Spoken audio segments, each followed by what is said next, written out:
Good afternoon, and as I was going to say, thank you to everyone in the room for remaining for, what is feeling like a bit late in the afternoon at this point.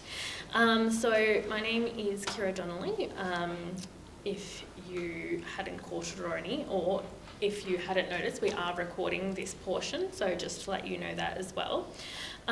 So first, I just wanted to also acknowledge that this is Ngunnawal and Ngambri country, and acknowledge the Ngunnawal and Ngambri peoples as the traditional owners on this land on which we meet and on which some of us have the privilege of living.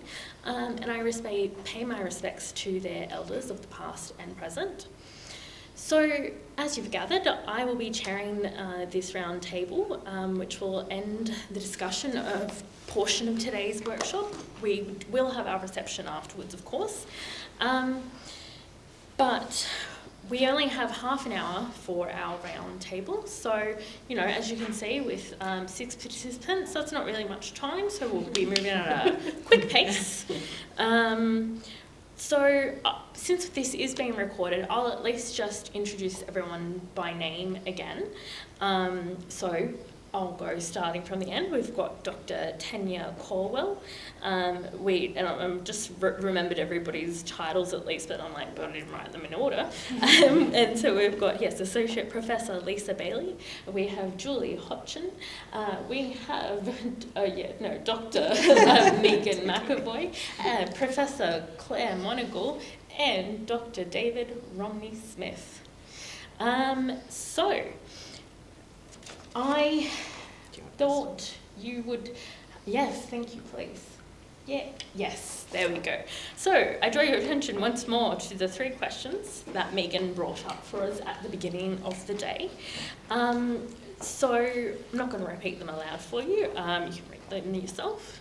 But keeping in mind these questions, while we're talking, and I hope you've been keeping in mind as we've been going, and I know the topics have come up, but I just wanted to begin the discussion by drawing out some of the key themes that have come up from the papers today as everyone's been talking. So I think some of the key things that have come up have really been marriage in most cases. Christianity, of course, is throughout the Middle Ages, right? We all, for those of us who come from this background, you can't get away from it. And partly tied to marriage, partly tied to Christianity is, of course, the case of sex and sexual consent and chastity. And also tied into sex and marriage is motherhood, of course. And I think also in across all of these were actually hints of hagiography and particularly on sometimes the lived experiences of women in those and just examples of breastfeeding or other events in women's lives that have come down through that. So, in Romney's talk, one of the normative reasons for women to travel is for the purposes of marriage. In Megan's paper, marriage is, at the heart, really, I suppose, of a dynastic relationships and a function for imperial women. But, of course, we also have, from Megan's talk, chastity and for Justina to use her authority to enact that for her daughters, which for Lisa's paper as well, we have marriages and marital sex and consent or non-consent and chastity being used as a means of sometimes, I suppose, having, enacting consent of withholding sex in some ways through a concept of Christian in a Christian model, if you want to think of it that way. And here we go. I'm like, where are my little notes? And of course, as a reason for women choosing chastity, we came to the idea of motherhood because of infant mortality and mother. I can't think of the word we use for mother mortality in birth maternal mortality. Yes, which of course also comes to Claire's talking about nursing and breastfeeding, which ties into infants and feeding. And motherhood also, though I had made a note to mention this as well, but Dr. Caro Maro-Minoué couldn't make it, she did have to leave. But also I did think of the depiction of synagogue in Hildegard von Bingen work, the illustration of somewhat of a mother figure of having the people in the womb, so that had a bit of the idea of motherhood in that as well. And of course, in all these things, there is some power and authority, and the source of Christianity as well. Also, of course, in Julie's paper with Christianity and women exercising that. And as you pointed out, that's another tie with Romney's paper. So keeping all these things in mind, I thought I would, start off with there. And if there's anything you guys wanted to say to each other, or start off, just gave you a nice summary of everything. Thank you, Kira. One thing that I find often quite depressing about working on gender history over long periods is that while things change and all sorts of revolutions and shifts occur, the subordinate status of women never actually is shifted. So we might transform, move to democratic politics or have fundamentally different ideas of rights, but women's status, at least in relation to masculine status, doesn't change. But what all the papers today reminded me of is that if I focus too much on that sort of long, depressing story, and I've done this in my own work sometimes, I think you miss all the myriad forms of negotiation and resistance that are happening, and the modes of resistance change over time, and the strategies continue to be creative and dexterous and thoughtful of the way women, and also other marginalised groups, negotiate their relationship with authority. And I think as a historian, when you do this stuff, it's really hard, but keeping both in mind. How some structures feel really obdurate, and they are, but that doesn't mean that people are just living under them and just not responding. I think that's a really good point, because yes, throughout all of this is obviously the patriarchal power is in place and continues to be in place as we live and breathe. But as you said, and I think it comes back to the phrase that Lisa was talking about, the lived experiences of women, right? It's not that women weren't still living their lives and creating lives for themselves in whatever ways, and that they didn't have fulfilling lives in whatever ways that was for themselves, in whatever society it was, and in however ways they found life fulfilling, right?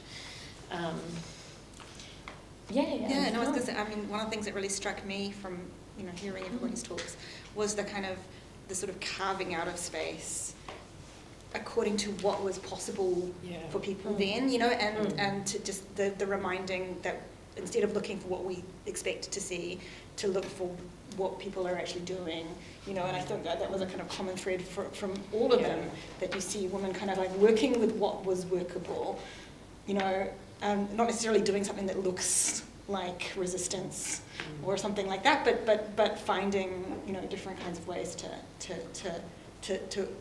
almost kind of manipulate stories that weren't supposed to be for serving them, but but doing it anyway. So that's really interesting for me. I think one of the challenges in that exact process for many of us as medievalists is the difficulty with facing the fact that although we may find all sorts of external indicators of what may be resistance or accommodation or just making life work, it's so hard to find the subjective ones. I can find examples of women deciding to move or not to move, but I can never find, for the most part, what they're thinking, why they've made these decisions.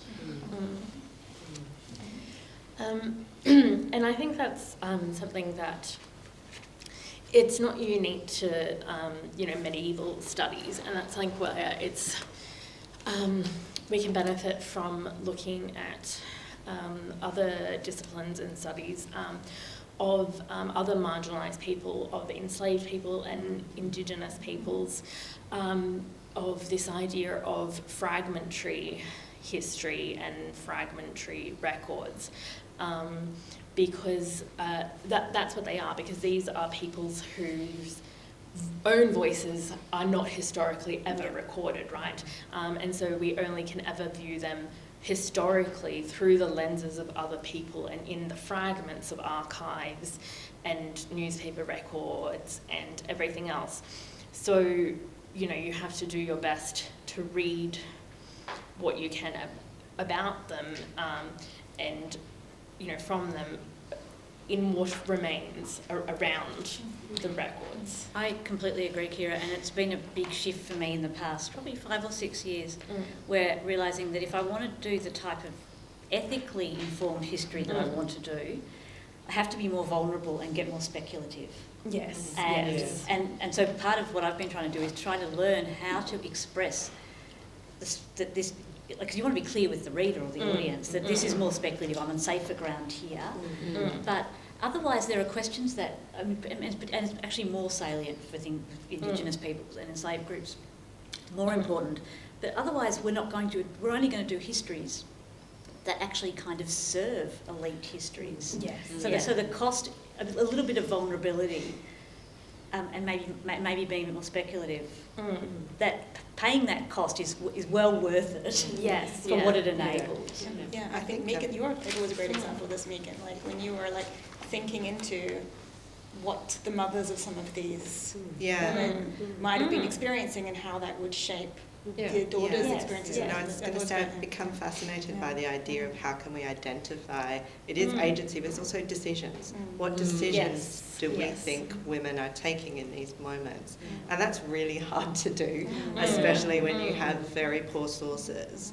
But sometimes if you sort of think, like I think when talking about my paper, I think it's likely Justina may have made that decision for her younger daughters to be virgins. And I think that also because their father is dead and their brothers are very young. So there isn't another adult figure there who's an obvious person who would make that decision. But I can't be sure. But you sort of have to weigh it up and then try and work that out and think there may be some agency there. If I may spruik a little from my PhD thesis, which I only actually officially finished last year, I employ and very much, and that's what I'll be working on for my first monograph, is actually very much a methodological book on, but it's very much based on probabilistic reasoning, and I'm very much a fan of and think it's a really, really important thing that actually should fundamentally underpin all, not just like in my case it was about dating methodology, but about most approaches to medieval studies or even other areas, but probabilistic reasoning, right? You're thinking about what's the most likely scenario. You look at, even what you're talking about with like the bottles and things, you look at what is all the evidence and you weigh up, okay, well, these are the possible scenarios. What is the most likely, right? It's a bit of a common sense. And I like what you were thinking about with the mother and her daughters, because I feel like it's a bit of a pragmatic, practical approach. Like, what decision would she have made and why, right? Instead of just, I feel like thinking in the purely theoretical realm, like realistically, you're a mother, you've had these experiences, what decision are you likely to think? And I tend to be a bit of an interdisciplinary thinker, partly because I have lots of interest, but to me that's where you can use a bit of trauma-informed sort of approach therapy, trauma-informed practice thinking. But like, you know, you think of the experience of being married off at a really, really young age and probably having, well, definitely having, you definitely had sex. We're going to assume that at that young age, probably, it's hard to say that it's going to be super consensual or pleasant, you know, so but we can safely say that it's probably going to have had some quite traumatic experiences. And then that's going to inform your thinking about what you want for your children, and things like that. So, and I think, as you're saying, that really comes back to the lived experience aspect that Lisa was emphasising as well. But the challenge is finding that, I think, in the sources that we have. Well, I think that's perhaps where the creativity that we can, you know, exercise as historians, sympathetic creativity that works with the evidence that we have, but isn't that we allow ourselves to think about possibilities beyond what the evidence it says, because we know that the evidence is created by the powers that have traditionally kind of supported women. So if we think about ways in which actions might have been taken, decisions might have been made based on known circumstances, but being sympathetic creatively and acknowledging that, as you were saying, Claire, just acknowledging that with your readers and audience. That's what history can really, you know, elevate and illuminate possibilities of the past. And your focus on material culture in both of your papers, I think, also offers another avenue into that, you know, that enables you to kind of think into the environmental spaces that these women were creating and crafting for themselves, and how that can be used to sort of, you know, shed a different light and get away from the textual male voice, or, you know, that kind of, was really good. Yeah, no, that's absolutely what I was going to say about your both as well. Going into the material space is really great to see. They offer different ways to think about who commissioned something, who initiated this, who made the decisions about what the imagery or the shape or the form or the matter, who's the craftsman, how do I want something to look, how is that negotiated or not with other people, and then how am I going to use it and for what purposes. So it does bring, even though we're looking at more elite objects, but even down to, you know, smaller pieces, you know, pilgrim badges or things like this, you know, around why particular people might be choosing certain things and using them in particular ways. And I was going to say, I think it even shows how, it's even showing how women are choosing to spend their money, right? What money they have. If they're the ones commissioning this, well, then that's how they're choosing to spend what money they have, which tells us something about them and their lives as well. One thing, I mean, it sort of links with probability, using sort of notions of probability, is when you think about sort of hermeneutic theory, I find that really helpful with my students historically, is when I sort of say to students, now you can't know everything about this person's choices, but you can reconstruct the horizon of what was possible. And I think that's maybe another way around it, to say that, you know, but if you're inside or surrounded by this particular horizon, these choices make this sort of sense. Absolutely. And I found that's been helpful too, because again, like lots of things I want to work on, I cannot be definitive, but I can say it's likely premised on my understanding of the horizon. Well, I have to ask, since you started to think about speculation, have you ever had any pushback on that? Yes, well, with Scholastic Affect, which came out in 2020, I had 2 readers for that book, and one person said, love it, great, because in that book I did a lot of talking about my own personal experience of birthing, and then contrasted it with Marian theology of birthing, and my birthing was very different to Mary, quite considerably. And part of the argument I made in that book was, I sort of explained I was trained to think about text and representation rather than what happened. And so with that training in mind, I read these reports of a medieval woman giving birth in pain, but I'm not supposed to assume that I know anything about that pain, because all I've got is the words. But having given birth, I feel like I really know the pain that these women went through, and maybe that's universalising and maybe that's essentialising. but I'm going to use that method of thinking I know something about what they experienced to interrogate these documents from the past. So one person loved it and was very taken with it and said, this is the sort of work we need. And the other person said, it's lovely, not history, don't publish. And so the editor really wanted to publish it. So, and I can see where that person was coming from. It was a very good, cogent critique. Because they did say she's departed from normative historical protocols, and this is kind of creative writing, and I thought, yeah, fair enough. But it was what was different in the two responses is that one wanted to invite me into the house and make the house different, and this person just wanted to shut the door because they wanted history to stay the same. And I didn't mind that, because I do think I was kind of breaking up with my discipline in some ways, in certain ways. I had been sort of along those lines, but something I had been thinking about earlier as well, Lisa, in your paper was about, when you were reading like hagiography and about the women as their lived experiences, as we keep saying now.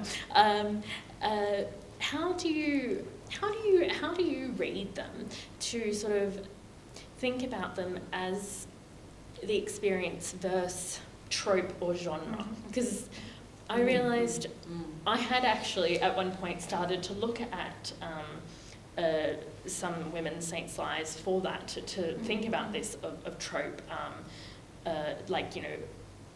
their lives versus what is trope and genre.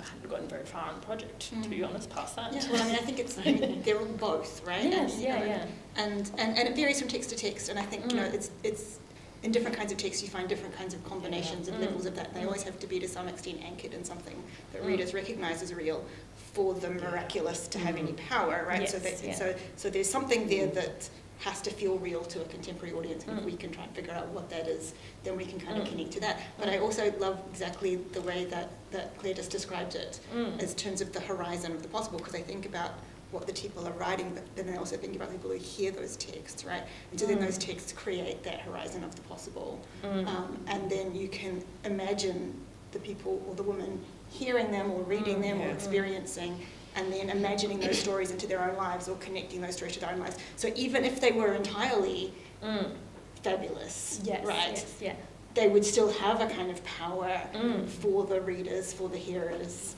which I think we still need to try and access, What that brings up for me is the dimension that we can't access, and that's the conversations and the debates and that's right. stories. Yeah, and they represent different things to different people, exactly. who's interpreting what, or how they. Yes, and I'm pretty sure that the people who are, how people writing those things intended them to be read was not always how they were being read. That people are being read over long periods of time in different contexts by different people. They're there's. Absolutely. Like the reception, especially of hagiography, goes on, and they're retold in so many different languages, because they're rewritten into the vernacular in many different countries, over all across the Middle Ages, from and late antiquity all the way into the Middle Ages. Obviously they are. Stories that resonate with many people, probably women, many different women in many different times and places. So clearly, there is something that means something to many women. I think a lot of them as well come back to sort of the issue of life cycle that has kind of run through a lot of our papers in terms of the expectations of a woman's role, which doesn't change that much over time. No. And the expectations of marriage and motherhood, but also the fragility of those lives. And I was really struck in Tanya's paper about how many marriages she had, and was still, possible marriage prospect after sort of three, the first one I know didn't take place, but two dead husbands and, a dead child. And it's just tragic when you look at it, and yet not an uncommon experience, probably, especially for an elite woman. No, but the question of power plays up there very much so. So when Margaret was married off to Philibert of Savoy, although they knew each other and did have a good relationship, her brother Philip the Fair wanted her to sign a document attesting that she was not being coerced into this marriage, that this was her choice, and she refused to sign that. Even though she did go on to have a happy, short marriage, she just, clearly the experiences, or at least I would imagine that the experiences of having been quite clearly politically married off twice, quite young, with not very great results, really, they're going to destabilise you in different ways. They're going to shape how you think about the institution of marriage, what it means for you, and how you can act in it, and so on. And so there's an interesting, getting to the point of parental pressure, I think, that came up as well. This was filial pressure, and she resisted that element there. Oh, that's remarkable. Yeah, because if I remember correctly, that does become a more of a, because obviously this is something that came up earlier, that in the early church, an early period, that there wasn't really a question of consent, but in the later church that becomes a bit more of an issue, doesn't it? Like some sort of consent on behalf of the bride. Or in terms of marriage. In marriage, yes. Like as in, like at least, a nominal, yes, I'm not being forced to marry. Yeah. That's right. So she clearly agreed to the Philibert of Savoy marriage, but that's different to not feeling the pressure from your parents. Of course, like I said, as a diplomatic pawn. Yes. And there's similar pressures for religious women too, in terms of the way in which children were placed in the convent and reared there, and then going through the professional ceremony where it is about making a consent. But how one is socialised into a particular institution and a way of life, and the way in which the consent is then understood. Yes, that's it.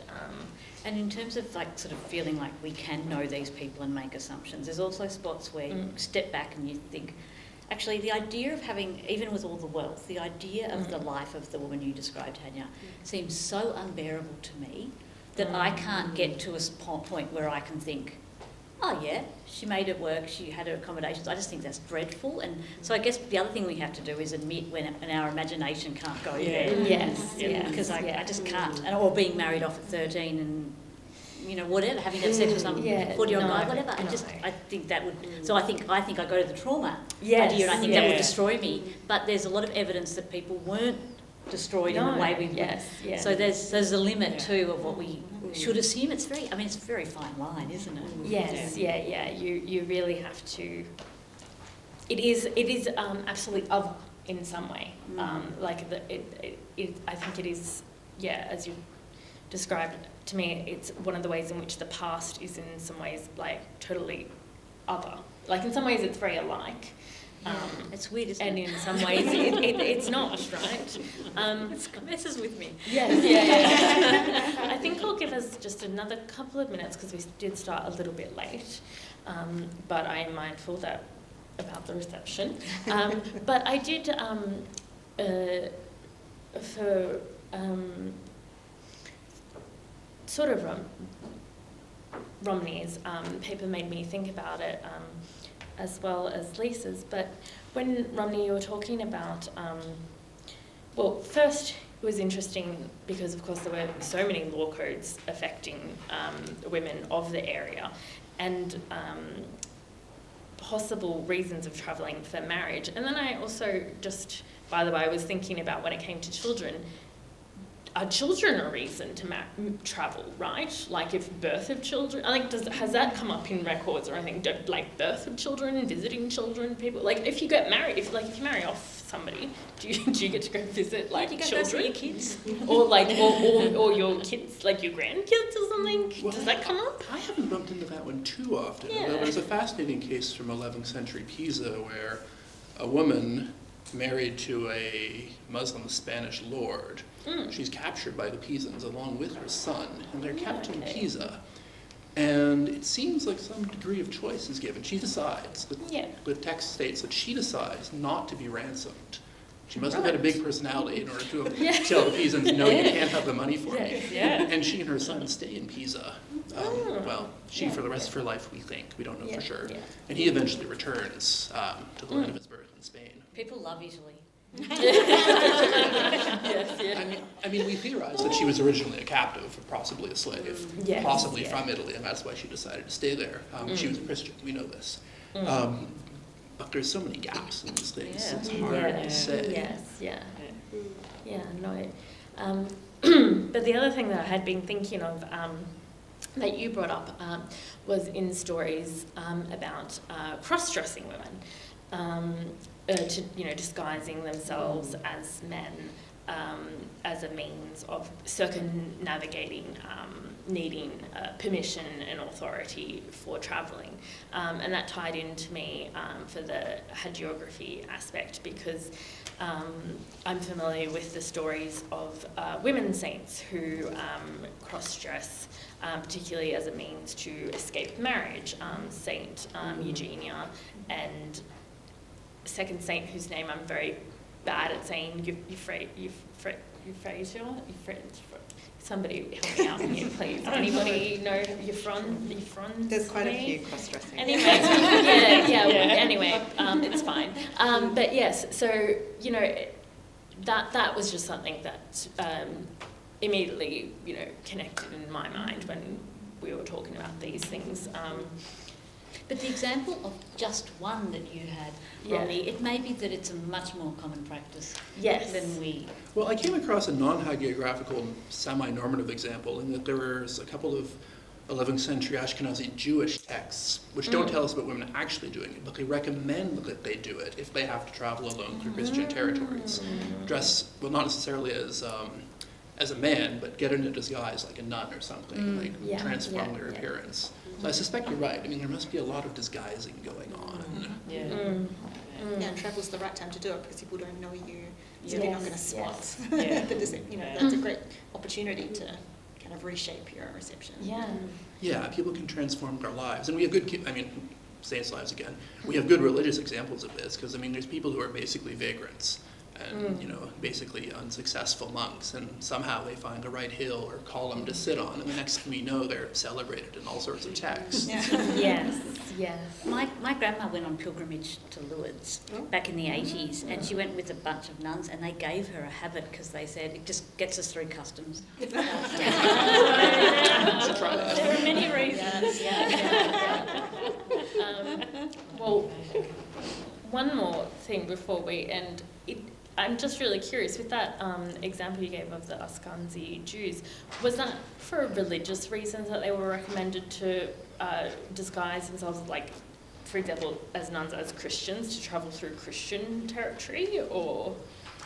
I think it was a response to being a solo woman. Okay, yeah. Just to, in some ways, just to avoid attention. They're already in a subaltern group that's in danger, right? So Yeah. Okay. All right. Yeah. No. Okay. Yeah. Oh no, it just looked like you wanted to. Oh no, finish. sorry.